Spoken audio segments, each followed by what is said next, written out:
พี่น้องเอ้ยขอบว่าสายแน่นหนาวพลาเหย้าดอกอยู่ใส่จังเดมาจ่อยจ้าเว้าเราพญาสั่นแล้ว10 นิ้วอันไรแหวนนะครับ2 แขนนบจ่อกอกกะขอกาวนมัสการตั้งพระเทรานุเทระพระนมเน่นหน่อยทุกรูปทุกนามทุกเกียรติข้ามมาลำบัดเบิดทุกมองกะละแมนทุกบอนตกกระเทือนว่าได้ตำแจวแล้วสิตำไปให้มันแหลก ขั้นแม่นสากบ่เหียนสุดดามแม่นบ่เศร้าตกกระเทือนว่าได้เว้าบ่มีเศร้าให้คนซาบ่มีปะปล่อยถิ่มสิมายิ้มกาวพญาสันเด้อพี่น้องเด้อ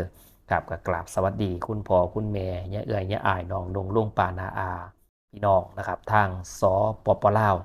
ทุกท่านกะละแม่นทุกคนไก่กะไก่แต่บ้านหัวไห้ดอกหน้าสวนไก่กะไก่แต่ม่วนหมู่เฮือนกับเหล่าสวนว่าจะเว้าคนเฮาอย่าได้ห่าง ต่างคนแม่นสิอยู่ต่างบ้านคำเบาบ่ห่างกันนะครับต่างแต่เฮือนแต่ซ่านจิตใจบ่ต่างกันแบ่งปันกันบัวอาศัยหนามปลาเพิงบ้างตุ่มไผ่กับนายเพิงกันโดยดามอันว่าเสือสางสางกวางฟ้านอาศัยป่าคนอาศัยพี่น้องเพิงเสือเพิงกันเสาทรงแกงแรงทรงต้มเนาะบ้านเฮาบ่ถิ่มบ่ปาไปมาหาแวเอ้าเมื่อนี้จานกูพงกะสีมาเว้าพระเวทสันดรในกันที่6กันจุลพลมี35พระคาถาเอามาเว้ามาว่ามาจ๋าจีโจยให้พี่น้องฟังน้ำกันม่วนๆแต่ละกันนะครับทั้ง13กันของเฮานี่ล่ะพอได้เป็นข้อคิดคติเตือนใจแก่พี่แก่น้องแล้วก็ฟังเรื่องฟังเล่านะครับในการเว้าพญามวนๆมาเริ่มกันเลยเนาะเว้าไปหลายมันยาวมันยืดปืดภูมิใหม่ความเว้าก็แฮงหลาย บัดนี้หลังจากกันสู้ศกจบลงแล้วจุลพลสิเว้าต่อฟังเอาเด้อแม่พอผู้เพิ่นย่อยกนิ้วฟังข่อยสิต่อก่อนพ่อเตตื่นหงเศร้านายพานบอกหนทางมุ่งใส่แถวพ่ายสารดอกพานอุดรสร้างบอกหนทางไปแล้วตาพามเดินดังดุงมุ่งหน้าขออ่อนหน่อยมาตอนดอกมิงเมียพามสิไปหาขอกันหาซาลี่มาให้เมีย อันว่าเสือและสร้างหลายอย่างสารพัดเบาพื้นสัตว์ในไพ่มูหมาเมื่อยเม่นกะตายเห็นกะเล่นจอนเลาะสายตามดอนเป็นมูแตกอยู่เป็นอู่ปู่ขน้าเนื้อละมังเมื่อยหากินเลาะเรียบเจยบอนหญ้าอ่อนเขียวเขียวตาพามเที่ยวคนเดียวดอกพองกลัวเก่งหยาดสุขสำลานทั้งหยุ่งหัวใจอยู่ในป่า อยากน้ำน้อ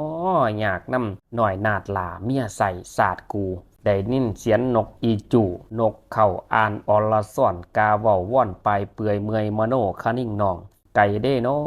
ไก่หนห่องบ่มีวันสิได้ตาวถูกขอบมีเมียสาวพวกมูเจ้าจือไหวถูกเขาใส่ดังหมาอันนี้ตะพามกันเดินคืดหอดมีทั้งเมียคืดหอดบ้านมองเคยอยู่เขาป่าดงดอนนอนในไผ่กัดมันคืดแล้วเนาะคนเฮาเนาะ อยู่ไปผู้เดียวก็คือฮอดแล้วก็มาโอ้ยได้เมียผู้สาวเข้าใส่แต่เฮาตัวนี่ว่าซั่นมาคืนได้เด้อคนเฮาจำจื่อไว้เด้อเดี๋ยวไปไสเห็นแต่ฝ่าดอกจำจอดพระหน้าสนมีแต่พามคนเดียวพองกลัวเกรงย่านไกลสถานหงห้องพามมโนได้อุกอังยืนฟังไปอยู่งาใหม่เสียงมันให้อ่อนมโน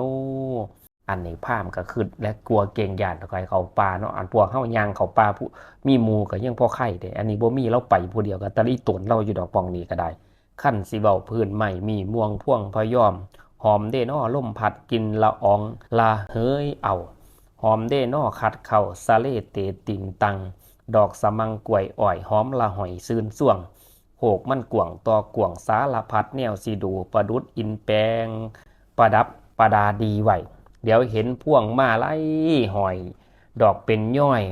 แย่มแยงทั้งสีแดงพองแหล่แล่แล้วอิ่มกะตาเป็นเวลาน่านหล่ำแสนละกำแต่ผ่านดุงม่มจากโค้งแม่น้ำผัดย่างดาวดานโดงหน่อยหนึ่งตกศอกส่งเขตดานพะลือสีองค์บุนีบำเพ็ญศาสตร์พ่อนสินข่างองค์มุนีสมสางศาลาอยู่กลางป่าวาแม่นตัดขาดสินบ่มีใดห่วงใย นามของท่านนั่นว่าได้ชื่อว่าอจุตตะบำเพ็ญเพียรธรรมะยอดพระคุณไตแก้วพามมั่นมาถึงแล้วว่อนจาแล้วก้มกราบขอให้ท่านทราบขอพ่อรู้สู่ประการ บอกว่าขานี่อยู่เขตบ้านเขตด่านสีพี่กรุงสนชัยยินดีให้ดุงเดินดงใหม่จึงได้มีสารใส่ไปหาองค์พญาเวทบอกให้กับเขตคุมเมืองบ้านยานนครข้านี่ขอพักห่อนน้ำพอพระฤาษีแน่เด้อองค์มูนี่เลื่อยหลงเลดล่มตาพามเถ่าจึงได้เอาผลไม้น้ำหัวมันปันแบงจัดแจงที่พักให้พามได้อยู่สบายเสมอกันทุกข่ายในหมวดจุลพลนับแต่พามเดินจรหอดองค์มุนีนี่มีคาถา35พระคาถาโบนบอกตามนิทานกล่าวอ่างค้นเถ่าเพิ่นกล่าวสอนนี่แหละก็คือกันของจุลพลจุลพลจุลละแปลว่าหน่อยพ้นพนะพนาเนี่ยแปลว่าป่าใหม่หน่อยตอนพามมันจิเขาไปป่าใหม่เขาวงกฏมันกระตุงเดินผ่านป่าใหม่หน่อยเขาไปก่อนสิหอดป่าใหม่ใหญ่ไปหอดพระฤาษีกลับไปตัวว่าเป็นราชทูตเมืองซีพีพญากรุงสนชัยนี่แต่งให้มาไปเชิญพระเวทเข้าสู่บ้านสู่เมืองฤาษีกับลงคำเบาคำจ่านี่เพิ่นจังว่าโง่ค้นอยู่ไต่โง่ใหม่อยู่เทิงคำว่าโง่ค้นอยู่ไต่โง่ใหม่อยู่เทิงหมายความว่าจังใดโง่ค้นนี่มันอยู่ไต่เขาไต่ความคิดไต่ความอ่านเขาอยู่ไต่เขาสีตัวไปพวกประเภทขี่ม้าลอยตามหนามตัวไปนั่นตัวไปนี่เห็นบอกเขาบอกยังกระเสือเนี่ยเขาเอิ่นว่าโง่คนเขาตัวว่าอันมองหันมองนี้มันเป็นจังสันจังสี่ผู้นั้นผู้นี้บ่ดีปานนั้นปานนี้หรือเขาตัวเรื่องยังกระเสือเขาไปเบิดทุกอย่างบ่พิจารณามันเลยอยู่ไต่เขานี่โง่คนอยู่ไต่โง่ใหม่มันอยู่เทิงคำว่าโง่ใหม่อยู่เทิงใหม่เนี่ยมันงอมันโง่เนี่ยมันอยู่เทิงหัวเขาบ่เด้มันบ่ได้มาอยู่ไต่เขาเด้มันอยู่เทิงหัวเขาเห็นบ่ต้นไม้ต้นใดมันงอมันโงงน่ะเพิ่นว่ามันอยู่เทิงหัวเฮาขั้นโง่คนมันอยู่ใต้โง่ใหม่มันอยู่เทิงขั้นบ่พินิจพิจารณามีปัญญาแต่ขาดความเฉลียวฉลาดกะสิโง่เขาเสียหลู่เขาฉะนั้นเห็นบอกคูดมือเฮาเนี่ยถือเขาหลอกหลายลังเทื่อเขาเอาท้องไปตัวไปตุ่มน้ำบานน้ำยั้งกันสนาเขาเว้าจังสั่นจังสี่เขาย่องแน่ปัดยินดีนำเขาเสียหลู่เขามันหลายอย่างฉะนั้นพี่น้องก็ไปนิพิจารณาคนเฮาทุกมื้อนี่มันเป็นจังสั่นแห่งภาพแล้วมีประสบการณ์หลายเนาะกระจบลงไปในกันนี่35พระคาถาในเรื่องการไผจับได้กันจุลโภคเพิ่นว่าผู้ใดจับได้กันนี่ชีวิตในปีนั้นอาจจะมีการได้เดินทางไกลแล้วก็เจออุปสรรคปัญหา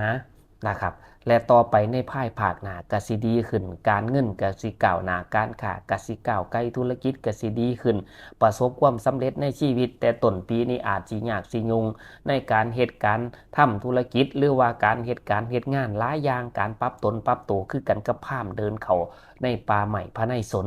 ส่วนสิไปพอพระฤาษีกว่าสิได้เดินทางหอดจอดฟังมันกัดโดนเติบแน่อันนี้ก็คอยอดคอยเงื่อนมันสิได้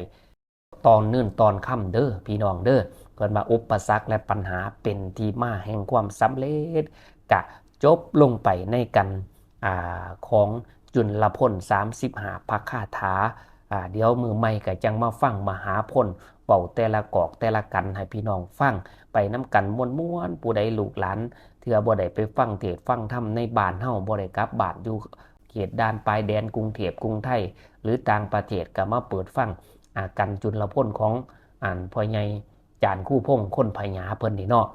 แม่นเว้ามวนส่วนฟังหรือเว้าคือเสียงเคาะกะละมังห่างกะตามยาหายดีพี่พร้อมกะยาสะฟาวลืมล่าป๋าถิ่มกันเด้อหายกะยาฝ่าวตีดีกะยาฝ่าวท่วงยันเย่ยให้อายถือว่าเป็นน้องเป็นอายพี่น้องมาเว้าให้มวนส่วนให้หัวตัวให้ห้องย่องให้ฟื้นอายุจังสิยืน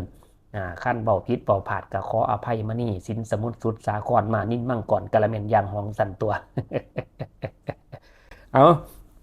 มานี่ก็ให้พี่น้องเฮาอยู่ดีกินแสบอยู่แจบกินนัวแม่นเจ้าฟังจบแล้วแม่นมีแนวใดบ่ให้แม่พ่อทุกท่านอายุยืนหมั่นหมื่นปีเด้อให้ร่ำรวยตลอดปีโชคดีตลอดไปเฮ็ดให้ก็ให้แตงหน่วยนะเฮ็ดหน้าก็ให้ม่านเข้าเต็มเหล่าเต็มเยี่ยนะลำรวยมันยืนสวัสดีเด้อครับ